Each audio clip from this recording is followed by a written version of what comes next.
Hard Hat's all about showing up to play hard, doing what it takes to win. If you want to cement legacy, win another. He's your third center. You don't want to pump him up too much, but it's hard not to. This is maybe the most I've ever agreed with you.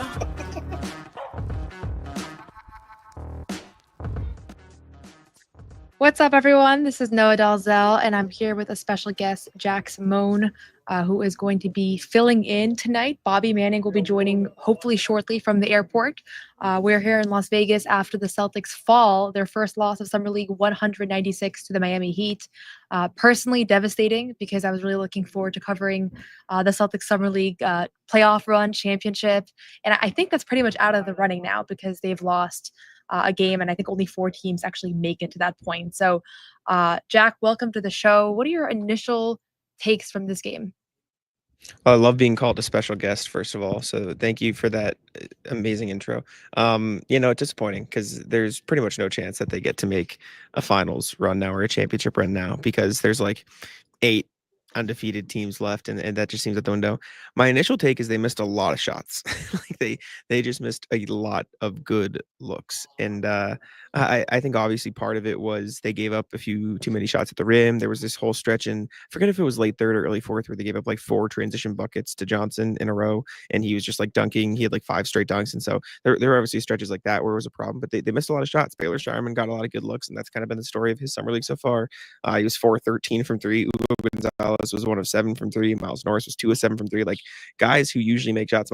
Max Scholga was 0 of 3. Like guys who you need to make shots didn't make shots, and I mean, in a game you lose by 4 points, that kind of matters. Yeah, for sure. And that was Summer League's Matt Reynolds, head coach. That was kind of his message post game, is that they missed shots early on and then they were just a couple plays away.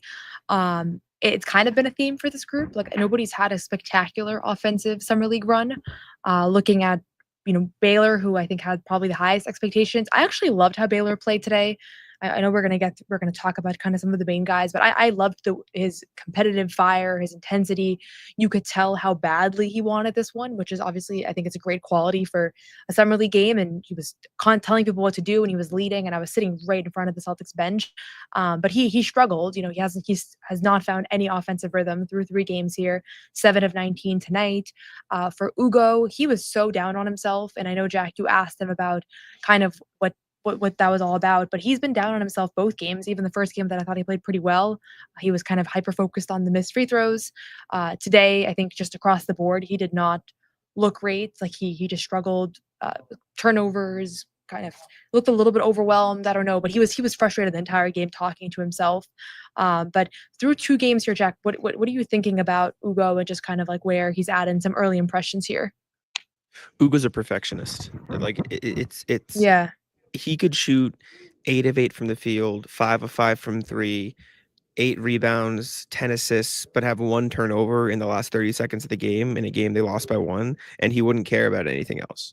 Like it's just he needs to be perfect, or else he's not going to meet his standards, and that's a good and a bad thing, right? It's a good thing because I mean, like you said, I asked him about it, and he said because in 30 years from now, I want to look back on my career and do everything and say I have done everything possible to be the best I can be and win championships. But at the same time, like when you're down on yourself after every single play, every single mistake, it leads to more mistakes. And we saw that. How many turnovers do you have today? He finished the game with, looking right here, 6 turnovers, and every turnover and 7 fouls. Exactly. Like every mistake he made bled into the next one because he was down on himself. He was frustrated. He was like cursing in Spanish, I assume was what he was saying in Spanish. I couldn't hear, like, obviously I don't know, but like he was just so angry at himself after every mistake. And you can't really do that when you're a professional athlete. And in the long run, it's probably going to be a positive because it means he's going to, work his ass off to be better. But for the time being, you kind of just got to go to the next play. And I think a guy like Baylor has done a really good job at that. A guy like Jordan has gotten a lot better at that, and it'll come with growth. He's 19 years old, but for right now, he's really just got to learn to move on to the next play. Yeah, and I feel the same way. Like there's something about it that you like because he cares so much. And I asked him, like, is it a pressure thing? And I don't think he feels pressure on himself. Like I don't think he's nervous about Summer League and trying to show out. Like I think this is just kind of how he is. At the same time, like you could definitely see that he was kind of forcing the issue. And there's so many guys on the Celtics that are like that. Like Jordan Walsh is like that. And we'll talk about him and his ejection and all the things that came with it. Sam Hauser is like that. Like Sam Hauser will be 0 for 2 when he's like already cursing at himself. So it's like there is something with like that type of player that it's just, if you can get out of your own head, I do think it really benefits you. And that's what I liked about how Baylor played. Like there's still things as far as his production goes that leaves a lot to be desired. And I'm sure he's going to find a rhythm. Like I have confidence in his shot, but I thought he was the only one kind of those guys that was missing shots, and his body language didn't change, and his effort level didn't change. And probably a lot of that is just like his age. Like he is 4 years older than Hugo. He's 3 years older than Jordan. So there's that too, of just like that maturity level that you get to. But I know we're going to go deeper on some of these guys, but I do think we should just talk about Jordan off the bat, because first of all, he had a great, very entertaining post-game press conference, but also he was in the midst of a really good game and was actually their best player, I thought, in the second quarter. And then he picks up 2 technical fouls in like a 10-second span, is ejected, and then it was right in front of Brad Stevens, and the front office, Bill Chisholm, was there. So it was a lot of commotion, but he talked to us post game and shared a little bit more about that. I don't know, we can play do we have the audio? We don't have the audio. We can play it. Okay. But Jack, what did you think about that whole situation with Jordan and the text and kind of how he went about it? I mean, it felt like he was just really enjoying being annoying. Like it sounded like he was just really enjoying being a pest, and he was picking up like full court, and he was going after I forget the guy's name. Who was the guy who was like being really annoying to Jordan, the first tech? I forget. Stevenson. He was It was being really Stevenson, and then annoying. it was Pierre. Yeah, Pele Larson. Pele Larson. He's being really annoying against Stevenson, and I think he was like having fun, like going back and forth with him, pushing him, and then he was having a lot of fun going back and forth with Larson. And then I think he just like got so caught up in that intensity, that like being a pest mindset, that he said it after the game. He goes, I kind of forgot I got the first tech. Like he forgot that he was on pace to maybe get ejected from the game. So I mean, obviously he said it after the game too. Like you got to be smarter than that. You can't do that, especially in front of Brad Stevens, who didn't look like super thrilled that it was happening. But I mean, you asked about it after the game too. It sounded like Brad might not have been thrilled, but Joe Mazzulla was a fan of what went down. So what's funny is, so we're here at Summer League. There's so many Celtics personnel like here, just kind of set the scene for people at home. Brad Stevens was sitting courtside with Mike Zarin, with Bill Chisholm, Steve Pagliuca also was sitting kind of in that area. Allison Feaster, who has a lot of the player development efforts. So like a lot of the front office people are here. And then Joe Mazzulla is sitting like high up in the bleachers, I think with his family and like some people I didn't recognize, but he's there, but he's not sitting courtside. So like that whole tussle that happened, he was not in the thick of that. But after the game, I did see him like walk over to Jordan, and he looked like his eyes were gleaming. Like he was so excited, but I didn't know if I misread it. So I asked Jordan about it. We can play that sound of just his post-game presser. I mean, dumb decision. Low-key kind of forgot I got the first tech. And I also remember that don't nobody really hit nobody in the NBA. So, like, I really didn't have no reason to attack him. But I thought that it was dumb. Like, at the end of the day, I feel like that was like a rookie mistake. It was immature of me to do, and I thought can't let it happen again. So from an emotion standpoint, was there no spillover related to the first tech to shove with Stevenson? Is that totally independent and unrelated, even from an emotional side of things?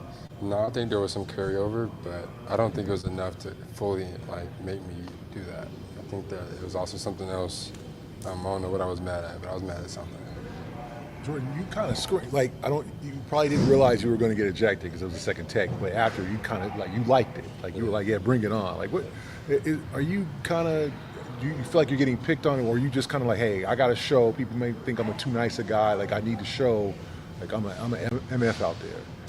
I mean, for one, I don't ever want to get pushed around. Like I feel like this whole summer league, I was getting hit, and like people was doing all type of stuff to me, and they was letting it go. So I was kind of like letting it slide. But at the same time, like I should have known better than to take it to that next level. I feel like I knew better than that. But for sure, I don't want to be no pushover. I don't want to just let somebody roll over me, for sure. Have you ever been ejected in the game before? Oh yeah, for sure. The one other time. Remember that? When was that? It was actually in Maine.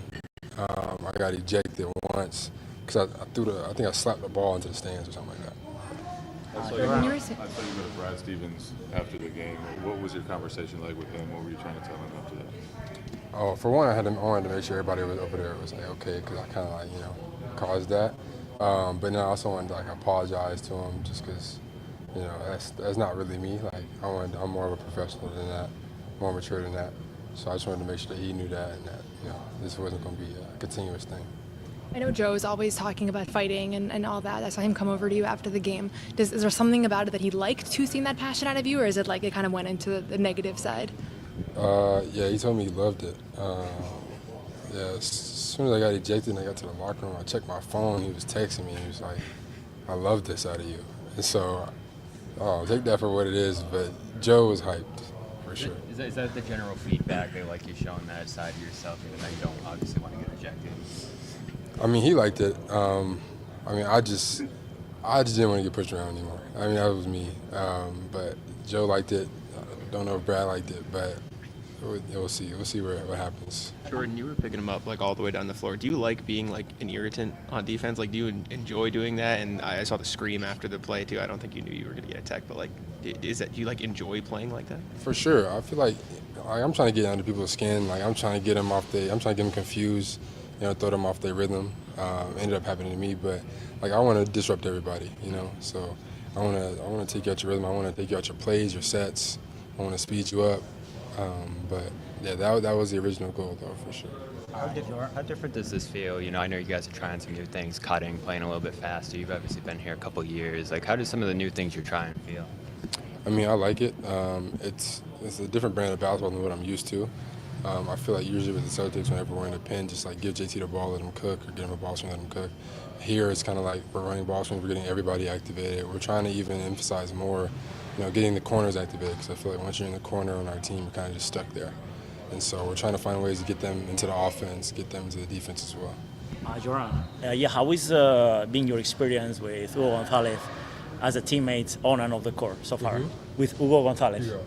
I mean, he's a good dude. I haven't talked to him much. He doesn't talk much, I don't think.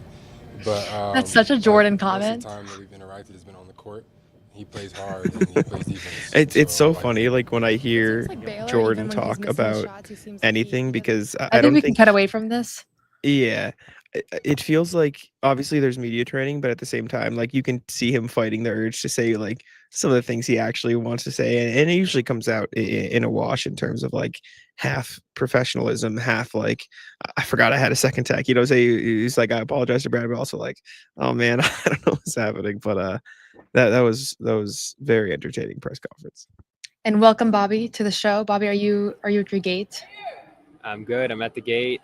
I'm at Las Vegas Airport, about to get out of here after a game that went longer than I wanted it to for airport purposes. But we got 25, 30 minutes till we board here. So, wow, that was a game. And I didn't love how Boston played, but they were still in position to win late.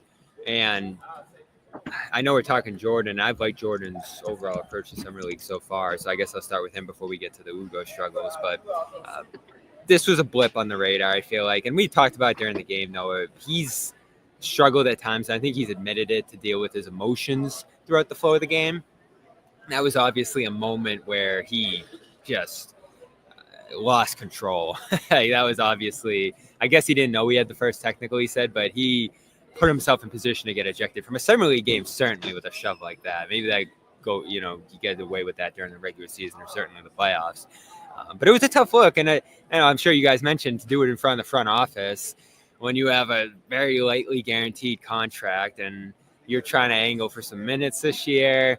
Joe loved it, but I think you have to impress Brad first and sell yourself to Brad first going into this year. Not that I think he's in trouble. I think he showed well these playoffs. Or this Summer League, but that wasn't a great moment for him. That's what I think when he said that Joe loved it. He said it kind of being like, I don't know if that's a good thing. Like, it's not like he was like, oh, Joe loved it, I'm all good. He was like, Joe loved it. I don't know if Brad loved it. Like, I think he knows. So Brad he mulled probably something. shouldn't I have. couldn't make it out. It looked like he was saying no, Jack. When Jordan was doing what he was doing, I couldn't figure out what followed that. But he said something as Walsh went and made the shove, and you could tell he didn't love it. When Walsh gave him like the second little shove, I don't know what he said, like you said, but he was like, whoa, whoa, whoa, like he was like, oh, he knew it was about to happen. He was trying to stop it, but it was far too late. And I like what I've seen out of Jordan so far in these 3 games. Like, he was having a good game. He has been finishing much better around the basket. He looks much more in control. Like, it really is night and day from last year's Summer League, which is why it's good to not read too much into these things, because while I do think he's improved, a lot of it is just like a mindset shift.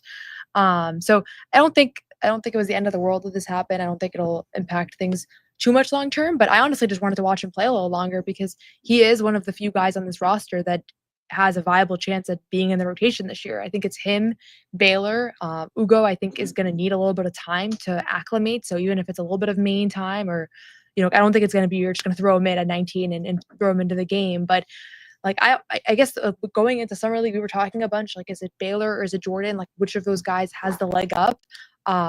For both of you, like, has your opinion changed on who has a better chance to impact the parent team off the bat, or is it too soon to tell here?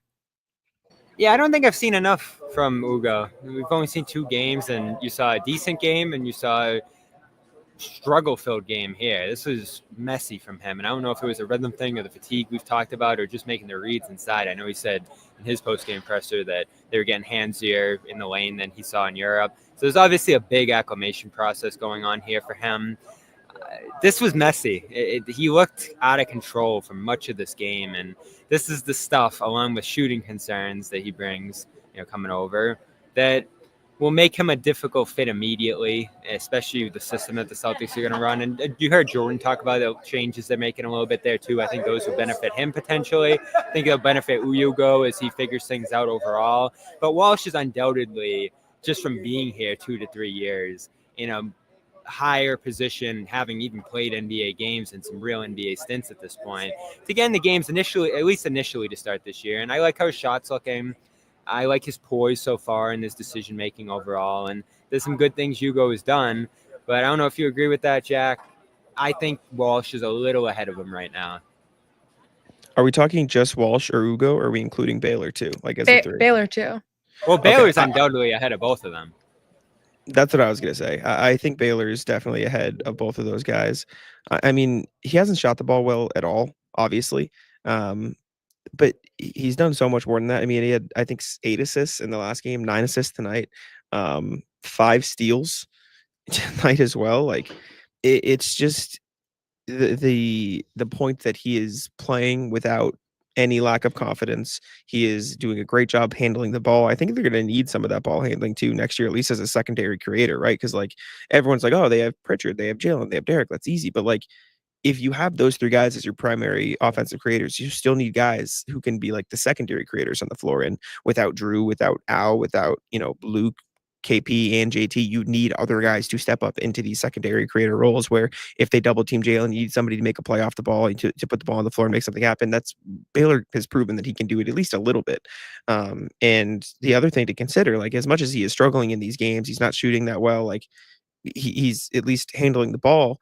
He's not going to see the same defensive pressure in the NBA. He is going to have the benefit of Jalen Brown's going to be guarded by the best guy. Derek White's going to be guarded by the best guy. Pritchard's going to be guarded by the best guy. Like he is going to have the advantage of not having to go up against the teeth of the defense every time. And I think the shots will eventually start falling. I think he's a very streaky shooter. I tweeted this today. I think the whole Hauser Baylor comparison thing is a little bit silly because I think they're completely different players. Like I think they should coexist, and 2, you don't need the same thing. But I wonder if you see this too, Jack.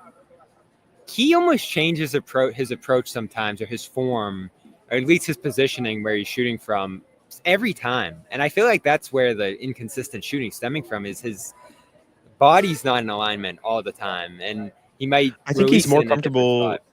I think part of it is he's more comfortable shooting off the dribble, and most of his looks come in catch and shoot situations. And that's fine. It's just when you have Baylor, who's probably going to be he'll give you some 3s a game, but mostly a ball handler, rebounder, and like secondary creator passing guy. That's very different from Hauser, who is just one of the best shooters in the NBA. And so I think the people trying to like pit them up against each other, they play very different roles. And I think they are going to have the chance to play those different roles. But I think Baylor is going to be an important player to this team this upcoming season. And it's going to be way more than just how he shoots the ball. Yeah, especially like you said, Noah, because Simons won't be here. I almost feel like he's the backup point guard if Simons is gone. Yeah, and I mean, we'll see what happens there, but he certainly has an opportunity. I mean, it's kind of remarkable where he was at, in March. He was getting these minutes because they were resting guys and guys were in and out of the lineup, but he was potentially looking at a roster where he was the 12th man. And right now there's a very viable opportunity. And nothing that he's done here has blown me away, but overall, I feel good about how he's played through 3 games, and I'm not super concerned about the shooting struggles as we've talked about. We've seen what it's like when he's hitting from the outside, like that stretch in March. He was awesome. He had a great offensive rhythm and all of that. But he does do the other things, and like I asked a bunch of people about post game, but it's very obvious that he's able to not let it affect the other things, which is human nature. Like the best players in the world let missing shots affect their defense and affect their other, doing the little things. And he's going to have moments where he does. That's just natural. But I actually, that was like one of my biggest takeaways from this game, is how much he was able to stay in it. And he was leading the guys in the sideline, and all these things, unfortunately, still resulted in a loss, and therefore taking the team out of the title contention. Bobby, I know we probably only have you for a few more minutes, but we talked a little bit about Hugo and his struggles in this one and just how hard he was on himself afterwards. Anybody else or any other kind of like key things you wanted to discuss before we lose you? Yeah, I think Scheierman has shown well. We can keep rolling with him a little bit here, and I do have confidence in him. I've become a little torn because I think the reasons he fell to 30 started to show themselves over the last couple of years here. Obviously, he needed a little more development than I certainly expected going into last year. And I think physically he's looking great. I think he has definitely shredded himself a little bit. He looks stronger. He looks thinner. His overall build just looks more solid than when he came into the league. So I like that. I don't love the shot selection. We've heard Brad Stevens say a couple times in different settings that you don't want to force it here. You don't want to try to be something you're not. I feel like that's mostly been directed at him. I know that was Walsh's theme coming into this as well. But I think that's been the story of his summer league so far, is trying to play in control and do things, like Jack said, that are going to be his job when he goes to Boston. And he will be a big part of this team this year, I feel like. He'll probably have to play a couple different roles offensively. I've loved the defense. The defense has been excellent, and he started both of these games with a string of steals by being aggressive and timely with his hands. He has good length. He has, as we've talked, an improved physicality, and I think he's a guy that eventually can guard up and defend some bigger guys and use his strength and length to maybe move to the 4 defensively. And obviously, I think offensively, his skill set's like that of a guard. So this is still a guy I'm super high on. Obviously, I think he's the leader among these wings, as Jack mentioned. And it's just a matter of, is the physicality going to translate, his athleticism? The defense is a big one. If he's become a better defender, I think that is going to allow him to have a consistent job here. And the shooting, we know he can shoot, right? It's just about the selection and where he does it. And I think that's the trouble for him so far through this summer league, though. You were saying during the game, though, you thought he just missed some tough looks. Yeah, I thought he just missed some tough looks. Get that off the screen. What, like, come on. What are we doing? I thought he just missed some tough looks. I think he made some easy ones. The first game, I felt like he was pressing a little bit and like he was kind of forcing himself into like maybe not the best shots. But since then, it really was not. It was not. I don't think it was a shot selection issue as much as just hitting shots. We're gonna hear a quick message from our friends over at Prize Picks. And then I want to talk about the other guys as well. We didn't see Amari Williams. We did see Max Shulga all of these games. That Miles Norris had a nice showing, so we can chat about some of those other Summer League guys too. This show, as always, is powered by Prize Picks, America's #1 daily fantasy sports app. Turn your sports opinions into real cash with Prize Picks. With millions of members, Prize Picks has made daily fantasy sports accessible to all. All you have to do is pick more or less on at least 2 players for a shot to win up to 2,000 times your cash. All you have to do is download that Prize Picks app, use the code CLNS to get $50 in your account when you play 5. That's it. All you have to do, play a $5 lineup, $50 instantly in your account when you use the code CLNS. You don't have to win. All you have to do is play 5, and that is that. Always check the Prize Picks app. There's free squares to be had all the time. Once again, all you have to do for new users is download that Prize Picks app, use the code CLNS, Play 5, get 50 instantly in your account. Once again, download the app.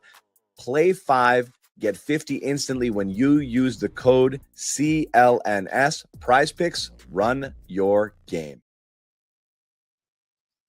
So the one draft pick that has appeared in all 3 of these games that we haven't talked a ton about is Max Schulga, drafted 57th. He's been kind of handling the ball for a lot of his time here with the Celtics. And I feel like we have not had much conversation about it because he hasn't done a whole lot. But curious, both of you, what your early impressions are of him. And I imagine he's a main guy to begin, and like he's going to kind of get his bearings over there and learn the system and everything. But is there a potential roll down the stretch here for him? I love Max Schulga. I'm a fan. I'm gonna stake my claim as #1 Max Schulga fan right here. Who's your favorite among the 3, Jack? It feels like you love all 3 of them. I like the 3 rookies. Okay, I need to clarify first. When I say I love the 3 rookies, I understand the context of, like, none of them are going to be Jason Tatum. None of them are going to be like all-stars. Like that, I don't believe that is in the cards for any of them. Maybe Hugo if it really comes together. But I'm talking about like just the way they play as a potential role player. So before I continue, I'm just going to clarify that I don't think like any of them are going to go crazy, right? Shoga's going to spend a lot of time in Maine for sure. I think he's probably going to end up taking over the role that JD Davison left behind as the team's lead point guard. Like that would make a lot of sense if they want to do it that way. The reason I'm such a big fan of Shoga is the way he plays and the way he sees the floor and the way he acts on the floor. Like it is stone face. Like I think I like players who are in the opposite directions, right? Like I like Walsh because he is extremely intense, all the motions at all time, and I think that works for him, and I think that's fun. For Shoga, just stone faced at all times. He's been a great playmaker for them. He's hit some nice floaters in the lane. He's doing a great job of finding Charles Bassey, of finding the bigs on rolls. Like I think that's fun. And I mean, the first few plays of the Knicks game is he airballs a floater, disaster start, but then immediately steals the ball. Doesn't care that he just airballed a floater. Steals the ball, passes it back out, spaces the floor again, hits a 3, and then picks up full court. Like again, I'm not saying Shoga is going to be amazing. I'm not saying he's going to be an all-star. I'm not even going to say he's going to be in the rotation next year. He's not going to play with the Celtics next year for sure. But as a foundation, I like where he is starting as a foundation. So the shot needs to come around. He's not a good enough shooter straight up, flat out at this point. He cannot shoot the ball as well as he probably should be able to right now. But the ball handling's there. His like collective calmness on the court is there, which I think is a good thing for a guy who's probably going to be a point guard or a combo guard in the NBA is there. And his defense is good for relatively undersized guys. Like I've been impressed with the way he's handled himself on the defensive end. So I think the Celtics drafted a very specific class of those 3 guys, and they all hustle. They all try 100% at all times, and I think that's a fun thing. So I wrote a little bit about his backstory, so I focused more on like his journey here than his game. I know you've probably watched a little bit of him, Jack. Was he a point guard in college? Because I feel like they're asking him to do something that isn't supernatural to him here, and he's done a decent job with it. And Brad has credited him as saying like he's been overly focused on just setting everything up, and we haven't actually seen a ton of his scoring game. I feel like he's just super focused on setting the table right now.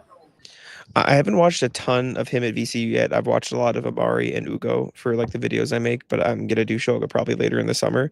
But from what I am aware of and what I've looked at, I think he handled the ball a pretty decent amount at VCU. The thing that I heard about him, I was talking to some people out here in Summer League about just like, because I didn't know a lot about him as a prospect. Teams really liked what he did in college and how he was able to lead VCU and in Utah, but he really struggled at the combine. And that kind of took a toll on his projected standings. I think he was initially projected to be better than a 57th pick and then just had a really tough go.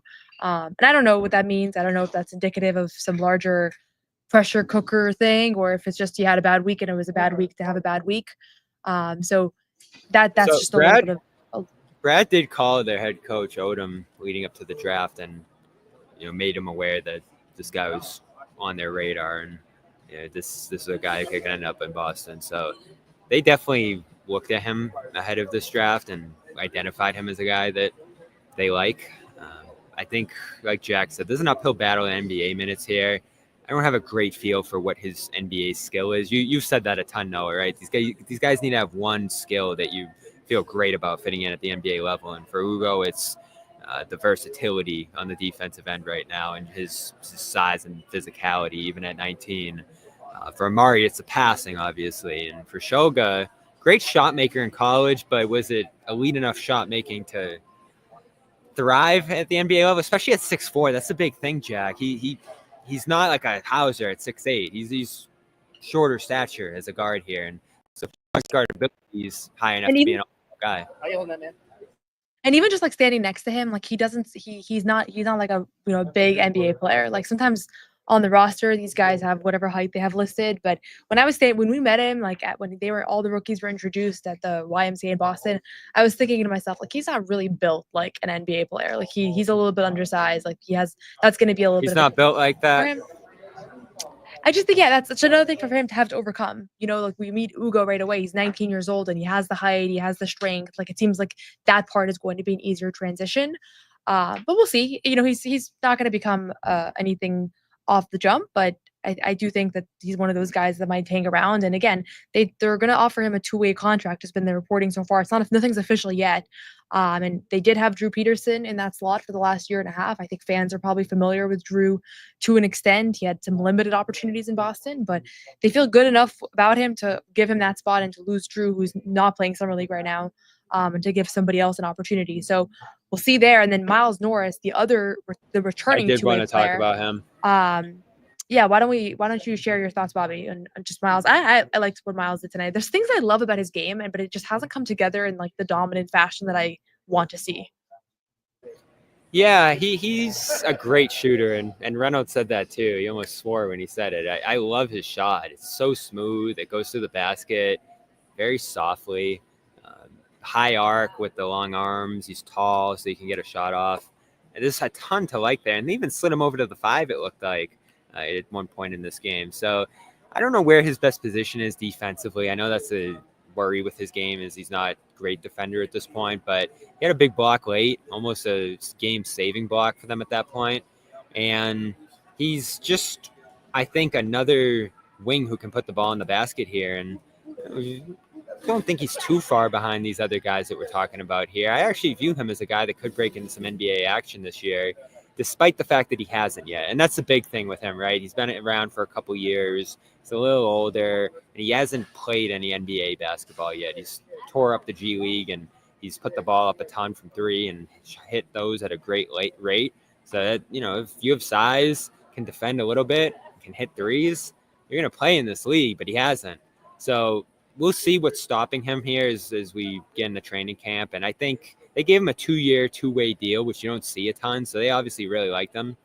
And I think he's probably in a good position to stay in that spot, even as we debate like Drew Peterson and maybe some other guys that they might look at through Summer League here. But I feel like there's a good chance it's going to be Norris, Amari, and Shoga, at least to start the year. And he's a guy I really like. And, I think he's got a good attitude and great size certainly here. So I'm high on him going into the year. Again, I don't know why he hasn't played NBA minutes yet, but I love his skill set. I really do. I think he brings a lot to the table.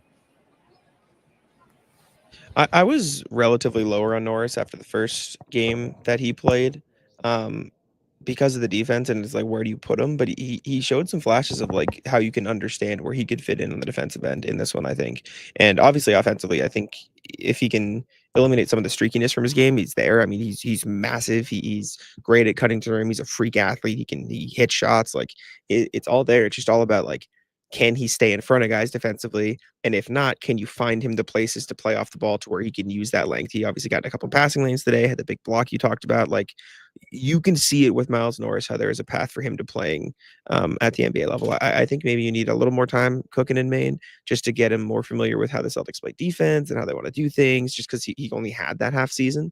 And I think, weirdly enough, because it's not a lot, like you mentioned, oh, maybe there's a path for him to play NBA minutes this year. Remember when Drew Peterson got those like Cavaliers game, like Heat minutes at the I'll start of the never year? forget it. I feel like that could be like, We'll remember maybe that we for throw years. Norris. Yeah, I feel like maybe this year is like, okay, maybe we throw Norris in those spots and see if he does anything, if it pops. And I feel like he'll probably earn that chance this year once he has more time to be in the system in Boston. Yeah, and everybody's going to see opportunities this year. Like, again, you're going to have to show out in those opportunities, because we already saw last year Jordan got some early opportunities, didn't do a whole lot, and that was it. So, but he's going to get a chance. All of these guys are going to get somewhat of a chance. I think even in Maine, I would imagine some of the some of these Summer League guys are going to play for Maine. I don't know which ones yet. I don't know if anybody else has really stuck out for you guys. Kenny Lofton, there's things that he does that I like. I don't really see him fitting in Boston. I haven't gotten the sense that he's here to ultimately play for the Celtics. Maybe I'm wrong. Charles Bassey wasn't quite as dominant as he was in the previous few games, but if we're talking about like this team needing some more front court help, like there's a lot of things to love about him and his rebounding and his energy. Yeah, unfortunately. Right. So, if you're telling me like who's one guy we want to add to the roster from guys that we didn't know coming in, like he's an obvious candidate. Anybody else from just like the guys that have been in and out, Isaiah Wong, Jalen Bridges, Kendall Brown, like anybody else that stuck out to you guys that you I love Bassey. I wish they could make it work with him somehow. It does seem like it's a tough path to making that happen just because of the guys they have on the roster already, the role they probably want to see Amari play from a development standpoint. This guy doesn't seem like a development and certainly isn't eligible for a two-way. So he's probably going to catch on somewhere. And I don't think it's going to be here necessarily just because when you look at them, they have 15 guys, could waive JD, but then you bring them in and you have 15 guarantees at that point. Like I think Walsh is making this roster. I know Nimi's gonna. And it was described to me today, like the skill set's almost duplicative with Keita. There's not a huge difference between what these guys do necessarily. Bass might be a little bit of a better defender from what I've seen so far, but Keita's the better offensive player to me. So it's tough. I really wish they could find a way to get this guy into camp at the very least, but I think with what he's doing here, it's just going to be too good, and there's too much of a need for backup centers, especially cheap ones around the league here. We'll see how healthy he is. He's obviously battled health over the last couple of years here. Like Jack mentioned when we got into that first game, it's like, whoa, what's he even doing here? So I don't even know how this thing came together, him being on this roster here and not just signed to a team that views him as part of their big picture, at least this year.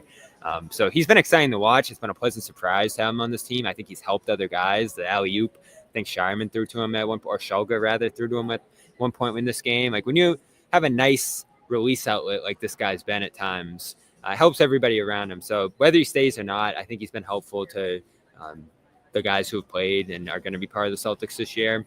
And again, just a bummer that the roster is where it is at this point, and you have some other centers in front of them here. Obviously not a stacked center room, but guys who have been there and do things similar to him. So that's my thoughts on the Summer League here. I'm going to fly back to Boston. And speaking of Keita, I'm going out to Portugal to go see him tomorrow night and cover his camp out there. So really looking forward to that. Looks like he might start for this team next year too. So looking forward to hearing what he's thinking about that and how he's preparing for that. So I am out of Summer League. Jack, Noah are going to have some great coverage here. They've both done an amazing job. Jack with the videos and breakdowns, Noah with the reporting out there. So stay tuned to both of them, and I'll be watching and tuning in from Europe. So I'm out of here. Thanks for having me, guys. Moved on quickly from Luke, already going to Portugal to hang out with Nimi. Luke, as I a said force, all year. You guys kept trying to make it a Cornet versus Keita thing to me all year, and I love Keita, and I think I was the first person at events. Did you ever visit Luke in his hometown, though? No, I did not. There you go. It's kind of fake. Yeah. Well, And Luke's so not from for Portugal. everybody- If Luke was in Portugal, Bobby might have visited. Absolutely. And this is it for the bucket hat. It's gotten a lot of compliments through the week. It's gotten a lot of criticism throughout the week. It's been very divisive. Would you say this more year. compliments or more criticism? I think it's 50-50, almost exactly. And it's along gender lines. I'll let you guess, but yeah, it's a staple. Whether people like it or not, it's going to be in Vegas. It's going to be in Miami. Let us know in the chat. What do you think?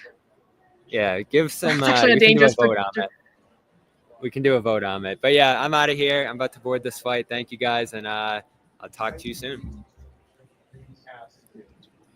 Bye, Bobby. Bye, Bobby. Now that Bobby's gone, you can honestly tell us what you think about the bucket hat. Well, Jack, the gender lines that he was referring to are all the men here at Summer League encouraging him to wear that hat. I can confirm that was the gender line that he is describing. Let him wear the hat, man. Let the hat live. The other guy that we didn't really talk about, and I think we can save it for probably Thursday when the Celtics play the Lakers. They have a couple days off here. Is Amari Williams, who did get a rest day tonight, back-to-back games. So it kind of makes sense. Yesterday, Hugo didn't play. Miles Norris didn't play today. Amari Williams doesn't play. Baylor and Jordan did not get a rest day. I don't know why, but clearly those two guys wanted to compete both nights. I don't know if they'll keep playing. This kind of when summer league starts, you start to shut down the rotation players, and you see more of the kind of flyer players that we haven't really seen a whole lot of yet. So you'll probably get to know some new characters. But anything on Amari, Jack? I know you like his passing a lot. I think his rebounding has left a little to be desired so far. And also, I feel like he's kind of in a tough spot because Charles Bassey has a couple of years on him, and he's come in and just been the more dominant player at that position. Yeah, but what do you think about Amari? I would need to check. I think they're actually very similar in age, which is just a matter of college Are they guy really? spending 4 or 5 years. Yeah, Mario Williams is like 23, turning 24 this year. You can fact check me. I think Bassey's 24 right now, so they're very close in age. But I did like a video on Amari Williams, like a short form thing, going over like some of the stuff I like. Passing's awesome. Like he's one of the better passing big men coming out of this draft class. Very impressive cross court passes is kind of like his staple. He does a great job of like noticing cuts on the floor and understanding where defenders are going to help off of their guys at the 3-point line. Like he's an unbelievable passer. The rebounding definitely needs some work. From what I watched in the Kansas games that I watched is like film to do the video. It was a lot of face guard blockouts. Like that's his biggest crux. He just constantly face guard blocks out, and that's going to get him killed in the NBA. He gets bullied a little bit too much sometimes by like the really, really strong guys. He does a good job adjusting and like fronting them when he has to, like after learning, but he that can be a tendency. So I think rebounding could be something that he needs to improve on in struggle. And then the touch around the rim needs to improve a little bit, but crazy athlete, freakish wingspan. Like he's a very smart player and he learns very quickly. And so I think he has a chance to maybe develop into something. It's going to need some work in man. It's going to need some work. And you notice in the practices so far, it's kind of like broken up into bigs, wings, forwards, guards and stuff. And Amari Williams is always working alone. Like he's not working with the other bigs. He's working on his own with, I think, Ross McMahon's and a couple other coaches, like on very specific things they want to iron out in his games, while Lofton and Ben Gregg and Bassey are like taking a couple jumpers here and there, rolling to the rim. Amari Williams is working on his like touch around the rim. He's working on his, rolling and dunking and his finishing. Like he's working on very specific things they know they want to improve, or him to improve on. So, I really like the raw skill set. He sets some bone crushing screens. I mean, he leveled, I think it was maybe Jalen Wells or somebody in that first Grizzlies game and got called for a foul. I don't think it was a foul. I think he just killed him. But you can see the outline of him being like a very like intriguing player for the Celtics team, and I like him a lot. I think he's going to be fun to watch develop. So that's kind of the cast. We'll see probably a few of these guys play a little bit more. There's one more game on Thursday versus the Lakers. Then there's going to be a 5th game that has yet to be scheduled. And I don't think that a 6th game is in play considering tonight's outcome. Before we wrap, Jack, we don't always have you on here.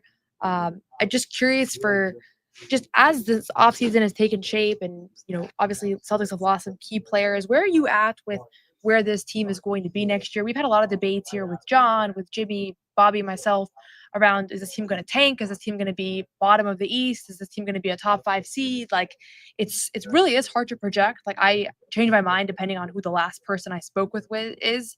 But where are you at as far as if you have to put it in stone right now, like where this team's going to be next year? Well, obviously losing Horford and Cornette in free agency hurts a lot, but I've maintained this ever since the offseason started. If you have Jaylen Brown, Derek White, and Peyton Pritchard, you're not going to be able to tank in the Eastern Conference. Like the Eastern Conference is not good enough for you to tank with those guys healthy and playing actual basketball games. Now, if Jalen's surgery bleeds into the regular season, which I don't think it's going to, like there's no indication that's going to happen, but like if they run into injury issues a la the 76ers early in the season, maybe it's like, oh, let's just, shut down a few guys, we'll lose a few games, but that doesn't seem like something the Celtics would do, and that doesn't seem like something that Jaylen Brown would want to do, or Peyton Pritchard would want to do, or Derek White would want to do. Like, I don't think they're going to be incredible. I think they're going to be struggling to generate offense at times. I think you're going to see a lot of fluctuation at the big man position. Obviously, you have 3 really talented players in Jalen, Derek, and Peyton. You have Sam Hauser, who is an elite 3-point shooter, who honestly, you can probably run more plays for now. Like, you can get him even more of those good looks that he's so good at making, and you'll probably see his 3-point volume increase in terms of attempts. You have Scheierman, who you can see what you got from in terms of a ball handler role. You've got guys like Walsh. You've got other guys along, the roster. Obviously, Niang and Anthony Simons, if he's still on the team, which you don't really know because it sounds like they need to get under the second apron, and he might just be a casualty of financial decisions. They've got talent, man. I don't think they're going to be crazy. I think they'll probably be fighting for that 5-6 seed in the Eastern Conference. I don't know, man. I think people are sleeping on how good this top 3 can be at times.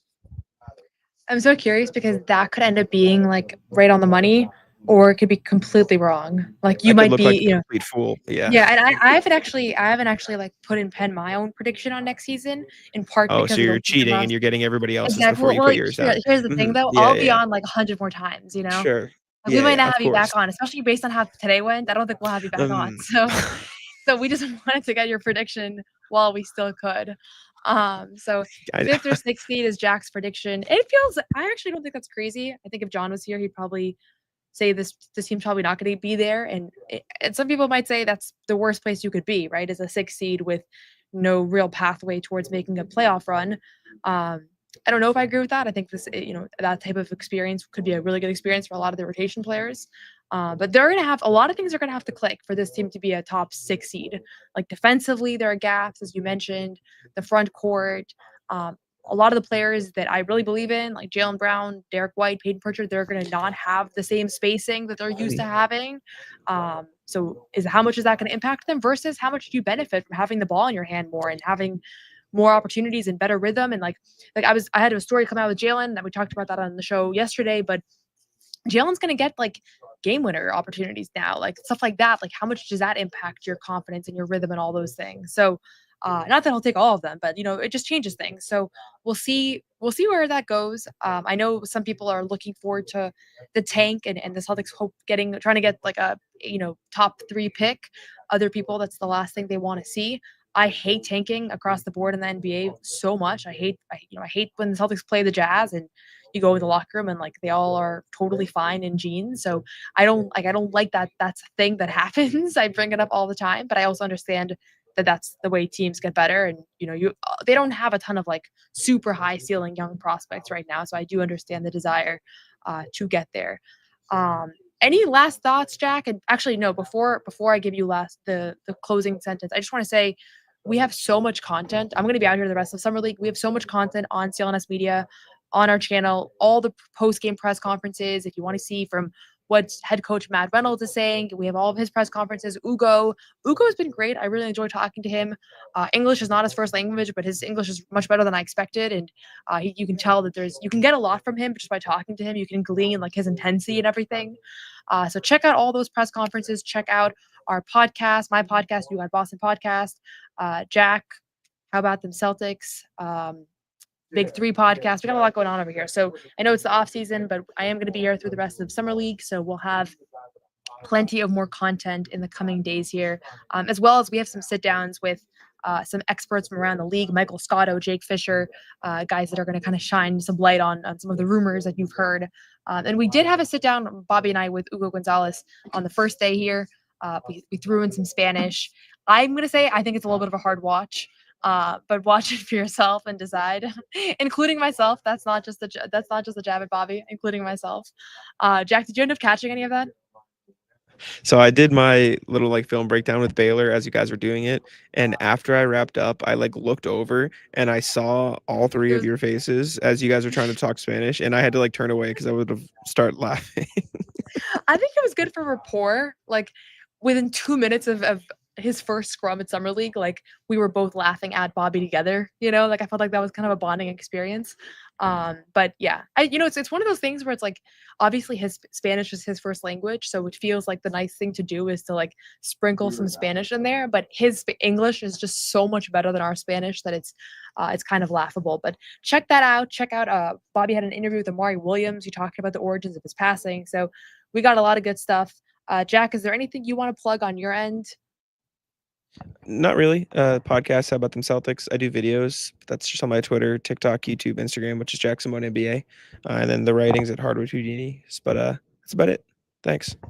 I don't like giving Jack a lot of credit, but the videos are worth a watch. I can tell it like Uh, pains you. It's It hard. like It really is hard for hurts me. your soul. But But he's thanks. been doing these cool videos. You can check them out on his Twitter. But like he's showing players plays on his iPad, and the players are walking through them, and then he edits them nicely, and then you can watch the play that the player is watching. That was a Thank really you for bad powering explanation. through. Thanks for powering through the But pain there. no, but it's cool because when he first told me this idea, I wasn't sure how players were going to respond. But players really like talking about basketball. Like they don't actually do it all that often. Who would have because thought?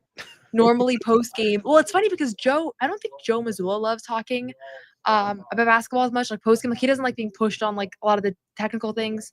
But the players they don't really get asked technical questions ever. That's more of a coach thing. So they've been enjoying it. Baylor and Jordan both took it in stride, and they're both good sports in general. Friends of the show, we had them on the Garden Report last month.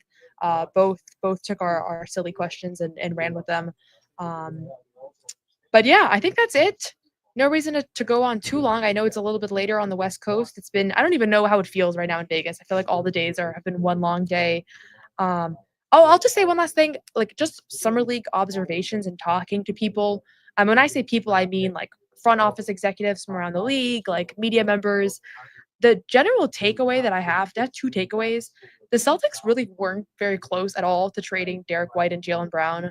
Like, I know we've debated this a lot and we've talked about it. I don't want to be like, this is my report, but this is just like what I'm hearing on the concourse, just talking to people. Like, it was not nearly as close as I think it felt the day of the draft when Shams was going on ESPN like every 5 minutes and their names were coming up. So just wanted to relay that because I didn't really have a great sense until I got here, and just being here since Thursday, that has become very evident to me that nothing, like obviously Mike Zarin said it on the record that nothing was particularly close, but it does not feel like it was. I think that's completely accurate. And yes, it's Shams never said like it was close, but just the frequency with which it was coming up felt like it was. I think it was more just a reflection of the fact that teams were really interested, and that is completely accurate. I talked to a lot of people that were inquiring about both players. And the other thing is, I know we had Gary Washburn on yesterday. You can check out that show if you didn't watch it. It was not just about Game 2. We actually talked about a lot of different things, including Jaylen Brown and the Damian Lillard rumors. So you can check that out. But I do think there's some smoke with the Damian Lillard stuff. I thought at the beginning it was kind of like a Celtics fanfic kind of thing where it's just like, oh, you can get the star player that we didn't get last time around, and he also has a torn Achilles, and they can hang out, and it'll be a nice little story, and then they'll come back. But I actually think there's more to it than just the mythology. So just putting both of those thoughts out there. I tweeted that yesterday, but that's like the 2 big things that I've learned, at least just from chatting with people. Jack, anything you're picking up here that you want to share with the crowd? Nothing crazy. I mean, I've just had fun at Summer League talking to various media members, agents, and stuff like that. But it's way too hot. But I'm gonna be here far too long to keep complaining about that. So I'll let it live. It is hot, and yes, it is. It was the same report, but just slightly reworded, which is kind of a weird thing. Like, you can still be accurate, but if you say it 100 times, like, are you implying something? Like, I don't know. There's a gray area with reporting and like how you convey things to the world, and I'm still figuring out how to navigate it all as well. But yeah, okay, that is all for us today. Thank you, Jack, for joining. Let us know if you want to see Jack back on the show. I don't know why when I'm the host, I feel like I want to direct the commenters to do things. I don't know why I have this instinct. You did a power trip. The power is getting to my head. Yeah. So thank you, Jack, for joining. Thank you to Bobby, who is probably on his flight right now. You can follow along. I'm sure Bobby will have lots of updates from Portugal. Thank you to Amit I thought you said thinking of Bobby. I was like, is he in trouble? thinking of Bobby. Thank you to Bobby. I don't know if I thanked him while he was still with us, because I don't know if I could thank him while he was still on the show. You see this? Noah hates Jack. It's true. I get bullied constantly. Please help me. Yeah. It's not true. It was my idea to bring you on today, I think. Or may have actually been Amit's idea. I can't remember. If you were taking credit for Amit's idea, you're gonna hear it. But anyways, I'll let you continue. We landed. Oh wow! Hold on, one more comment. It was Amit's Noah's idea. Spanish is the best. By the way, it's too bad that Bobby's not here for that. But I have a good accent. I learned high school Spanish, but I have some family in Brazil. I feel like it kind of got through to me, so I think I get a little bit of that. So, anyways, let's wrap. Thank you all. Thanks for watching. We'll be back Thursday after postgame. I'm sure we'll have. Actually, I have a You Got Boston podcast coming out tomorrow. Felger and Maz were talking about me today. And I want to do You Got Boston. I'm not going to engage with that discourse, but I'm going to have my own discourse. So check that out on my channel and on CLNS Media as well. Good night, everybody. Thanks for watching. Sneaking a vegan brownie by me, I'll tell you that. Okay, you know what, John? We're going to do it. You have to feel that way too, Bobby. I have to feel that way. Let's Yeah. slide Al over and make Luke your first center. Bobby, we gave you Luke hour early. We're not going to end this on a damn conversation about Luke